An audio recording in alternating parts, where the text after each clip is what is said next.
And tonight, the 2016 debate kicks off. Here are more highlights from the early debate. The border is still porous.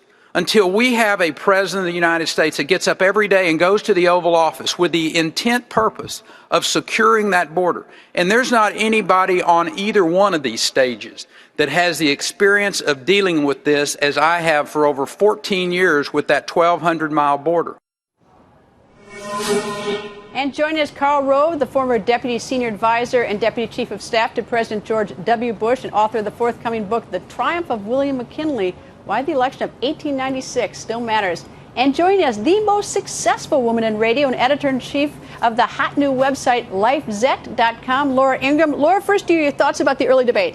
Carly Fiorina ran away with it, and Bobby Jindal, I think, is a close second. But it was interesting. It's hard in a room with no people, right? There's no one in there, so you're playing to an empty room, and you're not in prime time, so you want to try to find your moment. I think the bite you played where Carly Fiorina took a kind of a gentle swipe at Trump was kind of interesting. Then she went on and said, but I recognize why he's doing well, and that's okay. What was also interesting to me is that none of them took a swipe at the other front runner, who I think is Jeb Bush. They decided to veer away from that, which leads a lot of us to wonder if some of these people in the first debate are really gunning for vice president or a position in the Bush cabinet, because none of them really took any swipes at Jeb. Except, though, I have to say is that they were asked specifically about Trump. I don't remember them being asked specifically about you find Jeb. a way to make your points if you want to. But remember, the only guy to criticize Bush is obviously up 12 points in a lot of polls, so it's interesting. Karl, your thoughts about the early debate? Well, I agree with Laura. Carly Fiorina had a superb performance tonight, right from the get-go. Interesting, she started off being asked a question about her weakness, and she did great. I agree with Laura, too. Bobby Jindal came in second. Rick Perry, frankly, did better than we probably expected him to do and came a close third. Jindal did take a swipe at Jeb during the debate, but I thought what was interesting was they were all putting their emphasis on what they would do, which I thought was a constructive sign. They all sought every moment they could to sort of explain what they would try and do if they were elected president. Two other quick points. One is they were all asked, every one of them was asked about a weakness, which I thought was an interesting thing by Bill and Martha. And second of all, every one of them on one question or more demonstrated strength. I mean, everybody, which I thought was a good sign. But yeah, Carly Fiorina walked in tonight, owned the stage, owned it big. She treated it as a opportunity to introduce herself. The personal story that she told was powerful. I'd be very nervous if I was number 8, 9, or 10 in the poll ratings before the next debate, because she's going to get some movement out of this. All right, I feel Laura nodding. I can see you nodding your head. I think when you look at Twitter, you look at Facebook, everything trending on my site right now, people are like, well, she needs to be in the next primetime debate. Well, where's the girl power, though? I mean, like, girl power is in the Democratic Party always for the women candidates, but I have not seen the GOP women rallying around this candidate. Well, that's why we don't know who she is. Well, I think, look, the money so far has gravitated toward one or two candidates, really, and now it'll be up to Carly Fiorina to go to these big donors and say, guys, give me a second look. There are a lot of women governors, Governor Fallon, Governor But what does that tell you, Greta? What does that tell you? Nikki Haley. What do they think? They think Jeb Bush is going to be the nominee, and they're not going to jump in with Carly Fiorina. There's not a lot of girl power in the GOP. Well, all right, Hillary Clinton, speaking of girl power, Hillary Clinton came up by Senator Lindsey Graham said this about her. To all the Americans who want a better life, don't vote for Hillary Clinton. You're not going to get it.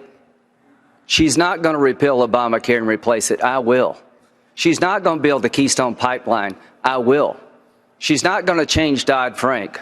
I will. Until you change the policies of Barack Obama, we're never going to grow this economy. Until you change the policies of Barack Obama, we're never going to be safe. She represents a third term of a failed presidency.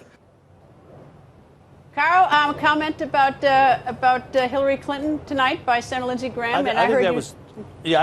I think that was Lindsey Graham's best moment tonight. I thought that was particularly good. Let me go back, though, not to spend all of our time on Carly Fiorina. She has some really significant people in her corner. Jerry Parenchio, the founder of Univision, who is a big backer of hers, chairman of her campaign. My suspicion is that I know he's been talking to a lot of people. I think a lot of people who took his calls and listened to his pitch are going to probably be now reaching for their pocketbooks checkbooks and saying we're going to be sending some money to Carly. All right, and of course, we are standing by for debate number 2, the second debate that's starting in a short time. Your thoughts about this one? Everyone's focused on Trump, but I think the focus is on Jeb Bush tonight. I mean, Trump brings the excitement, I think, but Jeb has had a number of stumbles. I mean, the stumble about the Women's Health Center, which I think some of the criticism was unfair. He kind of clarified what he meant, but after the Iraq War stumble with Megyn Kelly, then the kind of bungling of the rollout of his book tour a few years ago, I think, again, with Trump's ascendancy, people are looking like maybe some of these other establishment candidates are maybe more unifying to the party. So I think there people like Kasich I would watch Scott Walker, and I think those two together are going to be potentially a new challenge, and with Christie as perhaps a dark horse. Carl, preview the second debate for me. Your thoughts? Well, first of all, there's going to be a different dynamic because there's going to be an audience, as Chairman Priebus explained to you. And let me just tell you, you have a debate with nobody in the room, and you have a debate with people in the room. And I don't know what it is, but the candidates that I've worked with always got more nervous when the room was filled with people. It's a better thing than just debating mano a mano in front of cameras and moderators. So there'll be a different dynamic there. Second of all, I do think that look, the front runner is always the focal point. That's going to be what we're going to be looking at, but there's going to be a chance for everybody else. There's going to be somebody tonight who's going to have the kind of comment that Carly made, or the kind of strong, consistent performance that Jindal had, or there'll be a moment where people on that stage will grab our attention. But again, this is a long process. Cumulative impressions matter. You get to move the needle a little bit, but you don't get to settle the contest, particularly in the first debate. All right, you mentioned the nervousness. I just want to add one thing, is that last night I heard that Dr. Ben Carson was asked whether he was nervous about tonight, and he said no. And I thought to myself, nervous? Try operating on brains, and we have people's lives in your hand. That's nervous. A room full of politicians, I don't know. Greta, I think we should also remember showmanship is really important in these debates. And who was great at it? George W. Bush. He was phenomenal in the debate setting. Remember that time where Al Gore kind of walked up behind him and George W. Bush kind of looked at him and it's like, what are you doing there? And just kept talking. There are those great moments when you see the real pro-politicians, George W. Bush, Barack Obama, Bill Clinton. It'll be interesting to see tonight who steps into that seat of really being the guy who's the star or the gal. And as Carl noted, it's a long race. Carl and Laura, both, thank you. So now let's talk about the biggest fail of the debate. I actually think that it's from Donald Trump. Whether it has an effect is a completely different question. When they got into the discussion again about foreign policy, the Quds Force, Kurds, etc. Cuds. And he said, I can't believe he's still saying this. I'll figure it out once I get into office. That's amazing. I've never seen any candidate ever say that. Like, I don't know anything, but if you elect me, I'll bother figuring it out then. Not even now, not even next week. It's been 2 weeks. Right? Like, you had all this time to figure out who the Quds Force is since he would ask you the original question. He should have asked him. Right?